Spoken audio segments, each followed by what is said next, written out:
પકોડી ખાય. અરે ખાવાવાળાનો વિરોધી નથી, પણ હકીકતમાં આપણે શુદ્ધ ખાઈએ છીએ કે નહીં?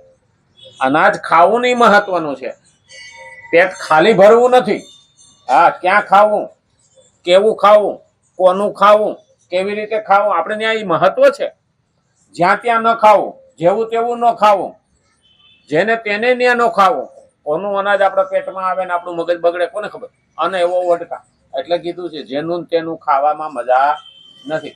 જ્યાં ઘેરે ખાતા ને એટલે આપણે ત્યાં રહોડું અલગ રાખતા ને એને પવિત્રમાં પવિત્ર રહોડાને માનતા ને એક પાણિયારાને પવિત્ર માનતા. આ બે જગ્યાએ કોઈની એન્ટ્રી હતી નહીં, કોઈને જવાની છૂટ હતી નહીં. માતાજીનો દીવો કરવો હોય ને તો રહોડામાં કાં કરો ને કાં પાણિયારે, એટલે માં હાજર થઈ જાય. કારણ કે બે પવિત્ર જગ્યા છે. એટલે રહોડામાં આપણે પહેલા રહોડામાં જ ખાતા, અટાણે તો બજારમાં ઊભીને ખાઈએ. હા, 4 જગ્યાએ શાસ્ત્રમાં બતાવ્યું છે એને પડદો છે. 4 જગ્યાએ, એક ભોજન, એક લક્ષ્મી, એક સ્ત્રી અને ચોથો દીવો. આ 4 જગ્યાએ પડદો છે ને આ ચારેય પડદા બહાર આવી ગયા. અત્યારે પડદો રહ્યો નથી. અટાણે ટૂંકા કપડા પહેરવો એને માણસ ફેશન ગણે. હકીકતમાં ફેશન વાળા જે છે એ બુદ્ધિ વિનાનું આપણે એનું અનુસરણ કરીએ ને એટલે એ ફેશનમાં ખપે. કારણ કે એમાં બુદ્ધિ વાપરતા જ નથી. અને ઘણા બહેનો તો એવું કે અમે જ નથી પહેરી ગયા, અમારી છોકરીઓ પહેરે એમાં શું તમારું ગયું અને તારી પગી થાય. બહુ ધ્યાન રાખવા જેવું છે. કારણ કે કેટલી મર્યાદા હોવી જોઈએ. આમાં શાસ્ત્રમાં કઈ મૂર્ખાઓ નથી કે એને લખ્યું હોય કે લક્ષ્મીને પડદો, એટલે કે તમે રોડમાંથી ઉભા પૈસા ગણો ને તો ખિસ્સા કાતરુની ચોરની નજર પહેલા જાય, એટલે પૈસા લૂંટાવાની બીક રે. એટલે લક્ષ્મીને પડદો. ભોજનને પડદો, કોઈની નજર કેવી હોય, કોઈની નજર કેવી હોય, એ આપણે ખાતા હોય ને એની નજર પડે તો એ ખાધેલું આપણને હજમ ન થાય ને હજમ થાય તો પેટમાં દુખે. અને એને બદલે એમાંથી જે એની નજરનો પ્રભાવ પડે, કારણ કે નજરમાં બહુ તાકાત છે.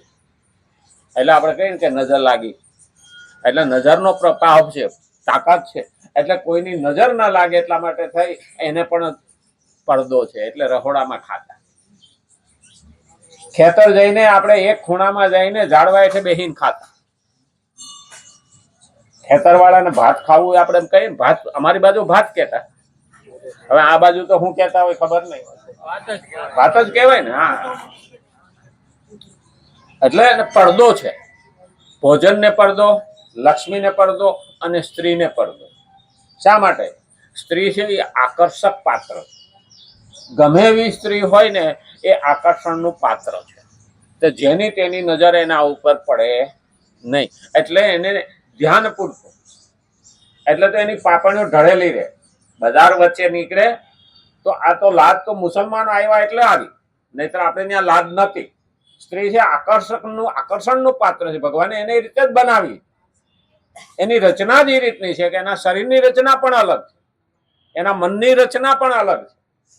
એટલે કીધું છે કે એક જ આખી દુનિયામાં આ 84 લાખ યોનીમાં એક જ નારી આકર્ષક નથી. બાકી બધી નારી, બધા જનાવર હોય, પશુ પંખી, આ તે બધામાં નારી આકર્ષક છે. એક જ જગ્યાએ નારી આકર્ષક નથી, એમાં નર આકર્ષક, જેને મોર કહીએ. ઢેલ આકર્ષક નથી. આપણે ત્યાં કહેવત છે કે પૈણીને આવે ને ત્યાં કે ઢેલના પગ 5 દાડા રાતા. આનો અર્થ જ એ છે, પછી આકર્ષક નથી. એટલે દરેકને પડદો છે. સ્ત્રીને, લક્ષ્મીને, ભોજનને અને પૈસાને, આ ચારેયને પડદા જરૂરી છે. આ પડદા બહાર આવી ગયા. કારણ કે દીવાને પડદો, એટલે તમે માતાજીનો દીવો કરો, અખંડ દીવો રાખવો હોય તો એની ઉપર કાં તો પોટો મૂકો અને કાં તો કાણાવાળી ચાયણી ઢાંકો, જેથી કરીને સતત એ દીવો રહે. નહીં તો દીવો ઠરી જાય. પહેલા તો આપણે દીવાથી જ રાંધતા, દીવાથી જ ખાતા, કારણ કે લાઈટ તો હતી નહીં. આ તો દેવાય પંડિતે 200 વર્ષ પહેલા, 250 વર્ષ પહેલા ભવિષ્ય ભાંક્યું હતું કે ઊંધે કોળીએ દીવા બળશે, દૂધની ઘી પડી કે બંધા હે, 9 વર્ષની દીકરી માતા કહેવાય ત્યારે હળાહળ કળજુગ. આમ તો વાણી સાચી પડવા માંડી છે કે એટલે દરેક વસ્તુ આપણી 5 જ્ઞાનેન્દ્રિય, 5 કર્મેન્દ્રિય, આ 10 થયું. પછી એની અંદર વિષયો આવે ને, કાનને ગમે એવા વિષય, હાથ શરીરને સ્પર્શ થાય એવા વિષય, આ વિષય કીધા છે ગમે એવા. પછી જીભને ચટાકા લાગે એવા વિષય, આ બધા વિષય છે. એટલે કીધું છે વિષય. અને પંચ મહાભૂત, 10 ઇન્દ્રિયો અને ઇન્દ્રિયોના શબ્દ વગેરે 5 વિષય. શબ્દ વગેરે 5 વિષય એટલે સાંભળવાનું, જોવાનું, સ્પર્શ કરવાનું, આ બધા વિષયો છે. એને આપણે શું છે, વિષય વાસના કહી. વિષયો એ પણ પ્રકૃતિના ગુણો કહેવાય છે. વિષયો બહુવચન થઈ ગયું ને. હવે એમાંથી યો કાઢ નાખો, શું રહ્યું? વિષ. એટલે આ 5 પાછા ઝેર છે. કારણ કે વિષ એટલે ઝેર થાય ને. આપણે ગુજરાતીઓ તો વખ ઘોડ્યા, વખ ઘોડ્યા એવું કહેતા. વખ ઘોડ્યા, વખ એટલે વિષ અને વિષ એટલે ઝેર. એટલે તો આપણે ઝેરીને હોય એને આપણે વીછી કહીએ. વીછી નામે એવું જ છે. અને એટલે જ કીધું છે, કહેવાય છે ઉપરયુક્ત પદોમાં ભગવાન સ્પષ્ટતા કરે છે. સઘળી ક્રિયાઓ ચાહે સમષ્ટિની હોય કે વ્યષ્ટિની હોય, પોતાની હોય કે આખા સમષ્ટિની હોય, સૃષ્ટિની, પ્રકૃતિના ગુણો દ્વારા જ કરવામાં આવે છે, સ્વરૂપ દ્વારા નહીં. સ્વરૂપ એટલે આત્મા, પ્રકૃતિ દ્વારા કરવામાં આવે. સ્વરૂપ એટલે આત્મા. પ્રકૃતિ એટલે તમોગુણ, રજોગુણ ને સત્વગુણ. અહીંયા ઈ પ્રકૃતિ લેવી. પછી સ્વભાવ નહીં પ્રકૃતિ કહેવાય. સ્વભાવ તો માણસ સ્વભાવ, આ 2 શબ્દનો જોડાયેલો શબ્દ છે. સ્વભાવ, સ્વ એટલે હું અને ભાવ. આત્મામાં કેવો ભાવ છે? સ્વ એટલે હું એટલે આત્મા. આત્માનો કેવો ભાવ છે? હામા વાળા તરફ સારો ભાવ હોય ને તો કોઈ શું કે એનો સ્વભાવ સારો, અને નફરત નો હોય ને તો કે જવા દો ને યાર, કે એનું કોઈ ઠેકાણું નહીં. એટલે સ્વભાવ સુધારવો, આવું કહ્યું. અને આપણે સુધારી શકીએ. હા, બલાડી ના સુધારી શકે. બલાડી ગમે એવા વ્રત લે ને, પણ ઉંદેડો દેખે ને એટલે એનો સ્વભાવ જ છે કે આપણે એ તરફ જવા. હા, એટલે સ્વભાવ સુધારવો મહત્વનો છે. અહંકાર વિમૂઢાત્મા. અહંકાર અંતકરણની એક વૃત્તિ છે. પોતે આત્મા તે પ્રવૃત્તિનો જ્ઞાતા છે. અહંકાર એક વૃત્તિ છે. અને ઘણા તો અહંકારમાં જ જીવતા હોય, મારા જેવું કોઈ નહીં. એટલે ભાઈ આપણે જુવાન આપણે હતા અહીંયા હતા જ ને, આપણને નહોતું લાગતું ધર્મેન્દ્ર જેવા ને અમિતાભ બચ્ચન જેવા ને. આપણે અરીસા સામે ઉભા રહીએ તો આપણને લાગે ને મારા જેવો હીરો કોઈ નથી. બેનોમાં હતું કે મારા જેવી હિરોઈન કોઈ નથી. પણ ગોરે રંગ પે ન ઇતના ગુમાન કર, ગોરે રંગ એક દિન ઢળ જાયેગા. જે જુવાન છે એ બુઢો થવાનો છે, અને બુઢો થાય એટલે રૂપ જવાનું છે. રૂપ એકલું નથી જતું, તાકાત જાય, આંખની રોશની જાય, સાંભળવાનું જાય. અંગમ ગલિતમ પલિતમ મુંડમ દસન વિહીનમ જાતમ તુંડમ વૃદ્ધો યાતિ ગૃહિત્વા દંડ. એક વસ્તુ જાય તો એનો અહંકાર કરાય નહીં. ના તાકાતનો અહંકાર, ના લક્ષ્મીનો અહંકાર, ના બુદ્ધિનો અહંકાર, ના રૂપનો અહંકાર. આમાં બધી ના પડે. આ બધી જાતના અહંકાર માણસમાં હોય. કોઈ પાસે જ્ઞાનનો અહંકાર હોય, કોઈ પાસે બુદ્ધિનો અહંકાર હોય, કોઈ પાસે રૂપનો અહંકાર હોય, કોઈ પાસે તાકાતનો અહંકાર હોય, કોઈ પાસે સત્તાનો અહંકાર હોય. નહીં આપણે કહેતા કોઈ પાસે પૈસાનો અહંકાર હોય. ભાઈ તું નથી બોલતો કે તારો પૈસો બોલે છે. આની પાછળનો હેતુ શું? અહંકાર. તો અહંકાર એટલે તો કૌશલ્યામાં એ કહ્યું હતું રામને, રામ ત્યાં રાવણને માર્યો તો કે ના માર. એના અહંકાર અને એના કર્મો એ રાવણને માર્યો, મહેનત માર્યો. એટલે આપણે મરવું હોય ને તો આ 2 વસ્તુ લાવવા, અહંકાર અને દુષ્કર્મ. આ 2 અહંકાર આવે એટલે દુષ્કર્મ થવાનું જ છે. ભાગવતની અંદર લખેલા છે કે એટલા અવગુણો આવે ને ત્યારે માનવાનું કે તમારે ભીખ માંગવાનો વારો આવશે, પછી કરોડપતિ હો કે ન હો. એટલા અવગુણો આવે જીવનમાં એટલે માણસમાં લક્ષ્મી ત્યાંથી હાલતી થઈ જાય. હા, લક્ષ્મી મોટું માણસ છે, અને મોટા માણસને ક્યાંક સામે જવું હોય તો ભાઈ હેલિકોપ્ટરમાં જાય તો હેલિપેડ બનાવવું પડે ને.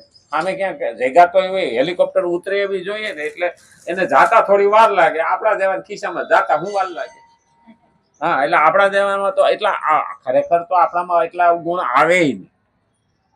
એકાદો અવગુણ હોય, કોઈ 2 કોથળી પીતો હોય, કોઈ 1 કોથળી પીતો હોય, એમાં એકાદો અવગુણ હોય. પણ પહેલામાં તો કેટલાય હોય. ભાગવતમાં બતાવેલા છે કે 7 અવગુણ ભેગા થાય ત્યારે માનવાનું કે એ ભિખારી થવાની તૈયારી, પછી ભલે કરોડપતિ હોય, જતો રહે. શા માટે? ભગવતમાં કીધું છે કે 7 તમારામાં આ ગુણ આવે, નમ્રતા, વિવેક, નીતિમતા, આવા 7 ગુણો બતાવ્યા છે. એ જો આવે ને તો લક્ષ્મીને આવ્યા વિના રહેતી નથી, અને એ માણસને ત્યાં લક્ષ્મી આવ્યા વિના રહેતી નથી. પણ આપણે એ તરફ તો ધ્યાન દેતા નથી, કારણ કે માણસ બીજાનું આચરણ કરે છે. એટલે પૈસા વાળાને જોવે ને આજે, તો આપણે એવા, આ ફલાણો 4 વ્હીલ લઈને આવો નીકળો તો આપણે લાવીએ. એલા ભાઈ રહેવા દે, લાંબા વાહે ટૂંકો જાય, મરે નહીં તો માંદો થાય. એટલે કોઈનું આચરણ એટલે અનુસરણ કરવું કેનું? સત્યવાદી, સાદા માણસો, સજ્જનનું અને સત્સંગીનું. કારણ કે એનામાં અહંકાર હોતો નથી, અને જેનામાં અહંકાર હોય એ સત્સંગ કરી શકતો નથી. આ પહેલું. કારણ કે સત્સંગ કરવો ને, પહેલો તો ભગવાનને માનવો પડે. ભગવાનને માનીએ એટલે એના નિયમો પ્રમાણે બંધાવવું પડે. બંધાય તો જ એનો વિકાસ થાય. આ ઝાડવું છે એ એમ કે ભાઈ હું સ્વતંત્ર, મારે જમીન આરે બંધાવવું નથી, તો એ ઉપરના પાંદડા લીલા રે ખરા? તો આપણે જ્ઞાનથી જો બંધાય નહીં તો મન અને બુદ્ધિ પાવરફુલ થાય નહીં, અને ભગવાન એને બંધાયેલા ના રહીએ તો આપણામાં નીતિમત્તા અને ધર્મ આવે નહીં. એટલે એક એક વસ્તુ બંધાવ, આપણે એમ માનતા હોઈએ કે ભાઈ મને બંધન પસંદ નથી, ને શક્ય જ નથી. જે ઘરથી બંધાયેલો રહે ત્યાં પ્રેમ જળવાઈ રહે. જ્યાં ઘરથી બંધાયેલો રહે ત્યાં પ્રેમ જળવાયેલો રહે, કારણ કે તો જ કુટુંબમાં પ્રેમ રહે. નહીતર કુટુંબમાં પણ પ્રેમ રહેતો નથી. આજના કુટુંબો વેરવિખેર થવાનું કારણ જ આ છે કે હું મારી રીતે જીવું, તમે તમારી રીતે જીવો. આ આવ્યું ને એટલે અંદરનો પ્રેમ જતો રહ્યો, તાંતણો જતો રહ્યો, પછી દેખાડો રહ્યો છે. જેટલા જેટલા સ્વચ્છંદી થતા ગયા એટલા સંસારના સુખો જતા ગયા, અને માણસ બહાર સુખ ગોતવા દોડતો જ રહ્યો. આજે અમેરિકાનો આ ઇંગ્લેન્ડ વાળા ધોળિયાઓ આજે આ ભારત પર કેમ આવે છે? કારણ કે એની ખૂબ પૈસો કમાણા, પોતાની રીતે જીવવા, સ્વચ્છંદી રીતે જીવવા.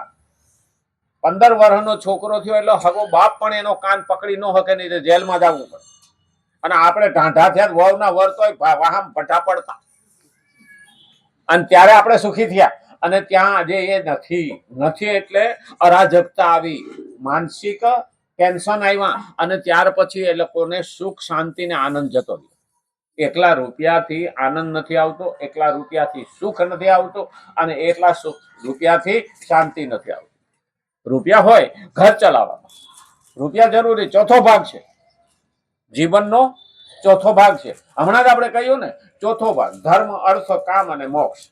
આ 4 ની અંદર ચોથો ભાગ છે. 25% ભાગ હોય, 100% રૂપિયા ઉપર જ થઈ ગયું. એટલે ના સંસાર રહ્યો, કારણ કે સંસારમાં માણસ રહેતો જ નથી. હા, ઘરવાળો એસી વસાવે ને, ઘરમાં એસી નાખે, નામ મોટું કહેવાય, ફલાણા ઘેર એસી છે, પણ કોઈ દી એને પૂછવાનું, કોઈ દી તું 5 કલાક બેઠો ખરો દાડે? અને જે ન્યા બેહે તો બિલ ભરવાના પૈસા ન આવે. એટલે માણસ જેની પાછળ દોડ્યો છે એ તો એને મળતું જ નથી. સંસાર પણ સુખી રહેતો નથી, અને કમાવામાં પછી શું કરે છે? શરીરે સાચવતો નથી. હા, આટલું બધું વસાવે એટલે પછી બધાના ખર્ચા કાઢવા હાટું થઈ દોઢી કરે, ડબલ કરે, એટલે શરીર પણ ઘસાય. હા ભાઈ, જેટલું વાપરો એટલું ઘસાય. તો શરીર વહેલું, માણસ જે 100 વર્ષ જીવવાનો હોય એ 50 વર્ષમાં શરીર ખલાસ થઈ જાય. આ પરિસ્થિતિ આવી એટલે માણસને સુખ શાંતિ ને આનંદ નથી. તો શું કરવું? અહીંયા